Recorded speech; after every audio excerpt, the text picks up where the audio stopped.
Bom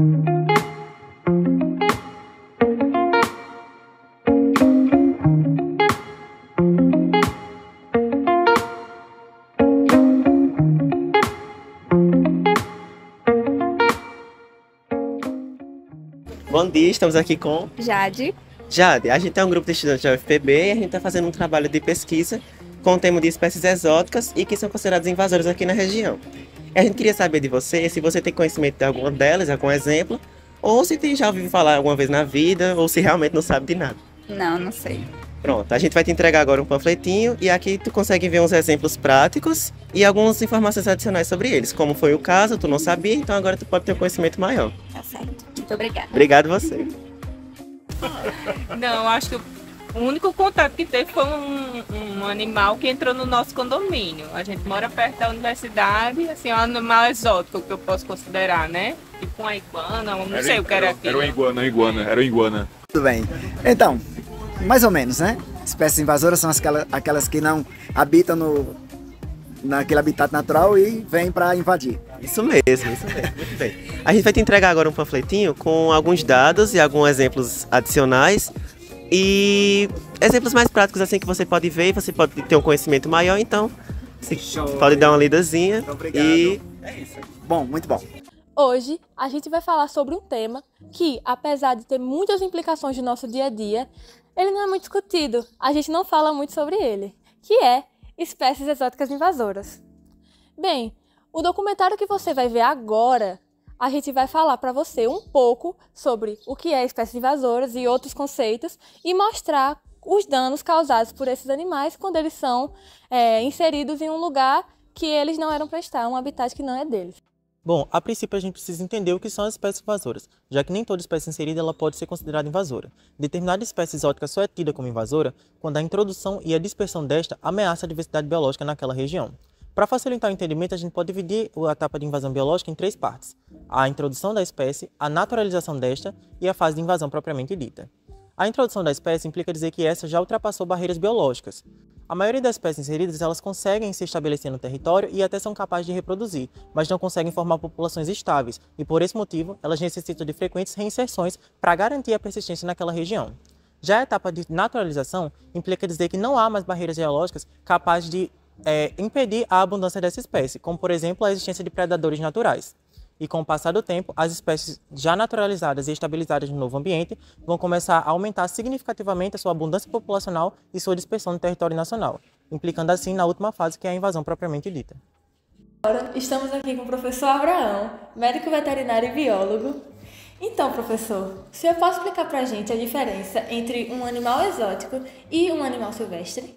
Vamos lá. O que seria um animal silvestre, né?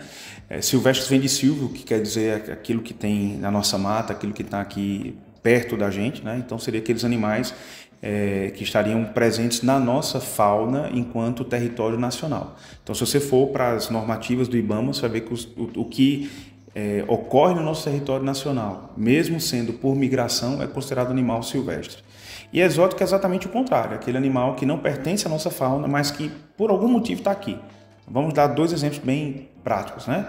Se a gente pensar nos colubiformes, como por exemplo a pomba, né? Aquela pomba de praça, que você vê aquele pombo lá de praça, e como você vê também para a asa branca. São dois pombos, né? Aparentemente muito parecidos, só que um é exótico, no caso, né, o pombo que a gente vê na praça, e o outro é um animal silvestre com uma asa branca, né? Então, essa é a grande diferença, a diferença mais básica que a gente pode ter. Bem, agora nós vamos falar de uma vertente muito importante do nosso trabalho, que é os impactos provocados pela introdução dessas espécies invasoras e os mecanismos de introdução delas. Essas espécies que são introduzidas em área fora do seu local de origem, elas podem ser inseridas de forma acidental ou intencional. Essas espécies invasoras, elas são a segunda maior causa da perda da biodiversidade do mundo. Isso porque elas não representam apenas um risco para plantas e animais nativos, mas também para a saúde humana. Na maioria dos casos, a intervenção humana é o principal fator que contribui para essa disseminação. Algumas das atividades humanas que favorecem a introdução dessas espécies incluem comercialização e tráfico de espécies, caça e pesca esportiva, atividades turísticas, liberação de animais exóticos como pets, transporte internacional, entre vários outros motivos. É necessária a implementação de medidas que visam diminuir os impactos causados pelas espécies invasoras, tanto na biodiversidade quanto na saúde de humanos, animais e de plantas. Primeiramente, é necessária a criação de leis que proíbam a introdução dessas espécies, que vem principalmente por meio de atividades turísticas. Além disso, é necessário métodos de detectação rápida que visam diminuir o controle e a introdução dessas espécies. E para aquelas espécies que já estão introduzidas no território, é necessário métodos que diminuam a sua proliferação. E além disso, também é necessária a conscientização da população sobre o que são espécies invasoras e quais seus impactos no seu dia a dia. Como muitos de vocês sabem, trazer à tona temas pouco convencionais não é uma tarefa tão simples no nosso país. Então, para facilitar isso, o IBAMA, em 2019, fez um levantamento e apontou para mais de 300 espécies com características de potenciais invasoras no Brasil, sendo, entre elas, 54% correspondentes à fauna do país e o restante à vegetação presente no local. Além disso, em 2022, o Instituto Horus expôs mais especificamente um índice de 260 animais considerados invasores, citando exemplos de moluscos e artrópodes. Por outro lado, embora tais animais tenham sido devidamente catalogados, sabe-se que o verdadeiro protagonismo invasor fica por conta dos vertebrados. Na água, os peixes representam a maior parte dos animais invasores e, geralmente, são oriundos de regiões da América do Sul, como o peixe-leão e o peixe blenídeo. Na terra, a invasão ocorre em escala nacional e são lideradas por animais mamíferos como o javali e a lebre europeia. Desde o ano de 1984 até os dias de hoje, em 2019, o gasto econômico estimado por razão das consequências de 16 diferentes espécies não nativas variou, anualmente, entre 77 e 105 bilhões de dólares ao decorrer desses 35 anos. Infelizmente, desse alarmante número, também é possível notar que tais custos são oriundos de problemas vistos no nosso cotidiano. E a gente pode citar como exemplos internações hospitalares, reduções de horas de trabalho e mão de obra e, não menos importante, a influência nos setores turísticos, que é originada, principalmente, por vetores de doenças e pragas agrícolas. Então, visando colocar essas informações que eu acabei de citar para vocês em forma de números, o banco de dados InvaCost, que reúne pesquisas biológicas voltadas ao tema de forma global, apontou, entre todas as espécies agrupadas, o grupo dos insetos como aquele responsável pela maioria dos casos de perda econômica, podendo corresponder a uma assustadora média de 324 bilhões de dólares. Tudo começou quando o caracol gigante africano foi trazido para o Brasil como uma alternativa ao escargot. A ideia parecia promissora, mas sem a pesquisa e autorização necessárias, esses caracóis foram soltos na natureza. Com o abandono dos criadouros, eles se espalharam por 23 estados e se tornaram uma das maiores pragas agrícolas do país, causando enormes prejuízos aos agricultores e representando risco da saúde humana por transmitirem doenças graves. A Rantoro, Litobates castelhanos, foi trazida aqui para o Brasil na ideia de produção de proteína animal.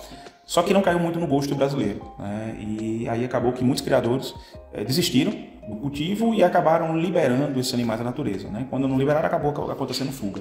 E o X da questão é que esses animais eles conseguem se reproduzir em uma escala muito grande e se adaptaram muito bem às terras brasileiras. Os animais têm um impacto extremamente negativo, porque são animais grandes, consomem muita matéria dentro do ambiente que elas estão, acabam predando especialmente anfíbios nativos. A gente tem registros de filhotes de cururu sendo predados por essas rãs, e isso acaba impactando negativamente o ambiente, porque a reprodução é muito alta, elas são predadores topo, dificilmente um outro predador consegue consumi-las, porque elas são animais muito grandes, e a gente tem um problema que vai se instalando gradativamente.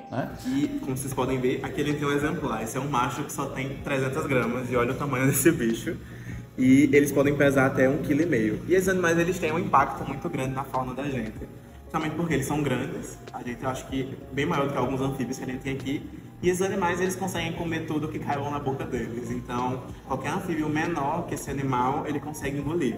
Então, é uma espécie que traz um risco para a população de anfíbios daqui. A gente tem alguns vírus que surgiram deles, que acabaram dizimando algumas espécies. Então, é uma espécie que a gente tem que ter muito cuidado e fazer um controle muito grande dela caso encontre esse animal em vida livre.